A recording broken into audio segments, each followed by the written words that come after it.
Noun verb link का next rule कहता है, अगर इंग्लिश के सेंटेंस में कहीं पे भी आपको न्यूज शब्द दिख रहा है, माइल्स दिख रहा है, किलोमीटर्स भी इसी में आता है, आप चाहो तो लिख सकते हो, मीजल्स दिख रहा है, शिंगल्स दिख रहा है, इसकी जब पीडीएफ मिलेगी तो उसमें बहुत सारे और भी शब्द होंगे। अभी मैं कुछ कुछ पैनल पे लिख देती हूं। समन्स दिख रहा है, या मैथमेटिक्स, सिविक्स, पॉलिटिक्स। जो टाइप्ड पीडीएफ मिलेगी उसमें खूब सारे और शब्द भी होंगे। मैं बोर्ड पे जो इंपॉर्टेंट होते हैं बस वो लिख रही हूं, पीडीएफ में आपको और भी ज्यादा मिलेंगे। स्टैटिस्टिक्स के अलावा आप इसमें याद रख सकते हो फिजिक्स। ये सारे शब्द अगर इंग्लिश में कहीं भी आते हैं तो बच्चे को लगता है मीजल्स, माइल्स किसी चीज का प्लूरल है, समन्स किसी चीज का प्लूरल है, जबकि ये सारे के सारे नाउन अनकाउंटेबल सिंगुलर होते हैं। ये सारे के सारे नाउन कैसे हैं? Uncountable singular. यानी कि इनके साथ जो वर्ब आएगी वो कैसी आएगी? सिंगुलर आएगी। यानी कि इनके साथ कभी भी एस और एस का यूज लगाने या हटाने के लिए नहीं किया जा सकता। इसमें से किसी के भी पीछे से आप एस या एस को रिमूव नहीं कर सकते, और इनके साथ अगर वर्ब यूज करोगे तो हमेशा हमेशा सिंगुलर होगी। न्यूज का मतलब सभी को पता है, समाचार, खबर।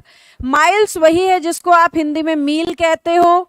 मीजल्स और शिंगल्स आप साइंस में चेचक और खसरा के नाम से बीमारियां पढ़ते हो, जो स्किन की बीमारियां होती हैं। समन्स वो लेटर होते हैं जो कोर्ट की तरफ से भेजे जाते हैं अगर किसी पर केस चल रहा हो तो। मैथमेटिक्स एक सब्जेक्ट होता है, सिविक्स भी एक सब्जेक्ट है, पॉलिटिक्स एक सब्जेक्ट है, स्टैटिस्टिक्स एक सब्जेक्ट है, कॉमर्स और आर्ट्स के ये सब्जेक्ट है, फिजिक्स साइंस का सब्जेक्ट है। तो ये सारे ऐसे नाउन है बेटा जो दिखते हैं प्लूरल जैसे, और बच्चा धोखा खा जाता है, जबकि वर्ब आती है सिंगुलर। वर्ब कैसी आती है? सिंगुलर आती है। आपस में ही कुछ चैट करने में लगे हो, क्लास में ध्यान लाओ प्लीज।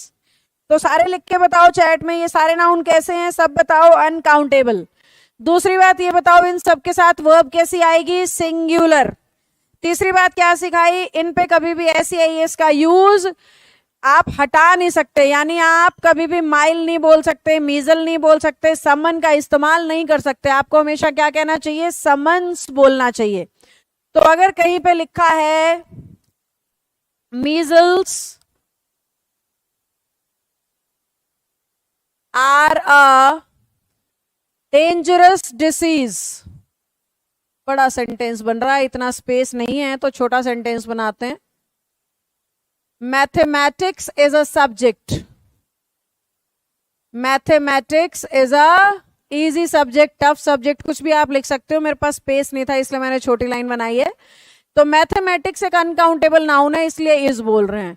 अब यहाँ पे चाहे इकोनॉमिक्स लिख लो, यहाँ पे चाहे स्टैटिस्टिक्स लिख लो, कोई भी आप इस तरीके से इस लिस्ट का कोई भी शब्द आप यूज करोगे तो आपकी वर्ब हमेशा सिंगुलर चलेगी। आप इनके पीछे से एस या एस को रिमूव नहीं कर सकते।